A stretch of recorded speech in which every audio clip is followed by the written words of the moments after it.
pattern is most commonly known as tumbling blocks, and not only am I going to teach you how to make it, I'm going to share with you some of the most fascinating history about this quilt pattern that I bet you never knew. The tumbling blocks pattern has this really cool three-dimensional effect that is achieved by using light, medium, and dark tones of fabric in the pattern.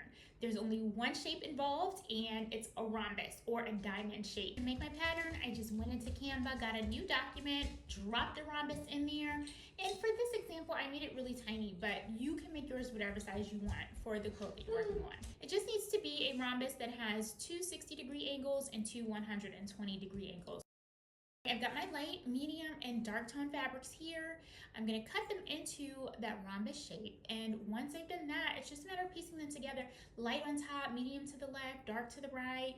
Or you can do this any way that you want. As long as you keep your pattern all the way through, you will get this three-dimensional effect.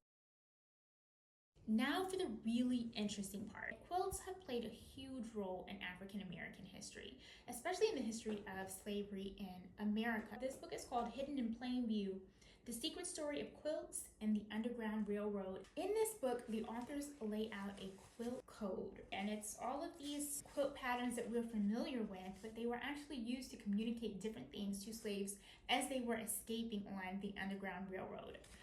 Please allow me to read you an excerpt from chapter 3, and I promise you that this will be one of the most fascinating things that you have heard in a long time. I thought it was chapter 3. Yeah. Okay, here we go. According to Ozella, there were 10 quilts used to direct the slaves to take particular actions. Each quilt featured one of the 10 patterns.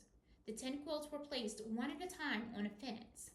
Since it was common for quilts to be aired out frequently, the master and mistress would not be suspicious when seeing the quilts displayed in this fashion. This way, the slaves could non-verbally alert those who were escaping. Only one quilt would appear at any one time. Each quilt signaled a specific action for a slave to take at the particular time that the quilt was on view. Ozella explained that when the monkey wrench quilt pattern was displayed, the slaves were to gather all the tools they might need on the journey to freedom. The second quilt placed on the fence was the wagon wheel pattern, which signaled the slaves to pack all the things that would go in a wagon or that would be used in transit.